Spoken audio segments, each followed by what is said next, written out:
Counting hall size పెద్ద ఉండడం వల్ల అక్కడే 4-5 పోస్టల్ బ్యాలెట్ టేబుల్ ఏర్పాటు చేసి కౌంటింగ్ చేయబోతున్నామండి.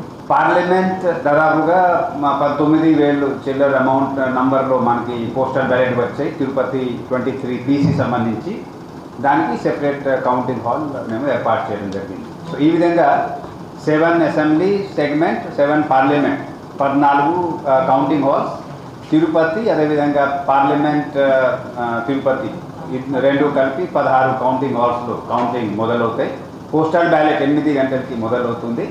హాఫ్ అన్ అవర్ తర్వాత ఈవీఎం కౌంటింగ్, సియులో ఓట్ రిజల్ట్ తెలుసుకోవడం మొదలవుతుందండి 8:30కి. స్ట్రాంగ్ రూమ్ 7 o'clock ఆ టైంలో కంటెస్టింగ్ క్యాండిడేట్స్ వాళ్ళ ఏజెంట్ సమక్షంలో, అబ్జర్వర్ సమక్షంలో, మన జిల్లాలో కూడా అబ్జర్వర్స్ 4 ఉంటారు. రేపు అందరూ రాపోతున్నారు. రేపు సెకండ్ రెండమైజ్ అని కూడా చేస్తున్నాము. కాన్స్టిట్యున్సీ వైజ్ కౌంటింగ్ పర్సనల్ని కూడా రేపు అపాయింట్ చేయబోతున్నాము. సో అప్పుడు ఆ రోజు 4వ తేదీ ఉదయం 7 గంటలకి స్ట్రాంగ్ రూమ్ ఓపెన్ చేస్తారు. 1 hour అన్నీ సెట్ చేసుకుంటారు. 8 o'clock పోస్టల్ బ్యాలెట్ కౌంటింగ్ మొదలవుతుంది. 8:30 అప్పుడు మళ్ళీ ఈవీఎం కౌంటింగ్ మొదలవుతుంది 8:30.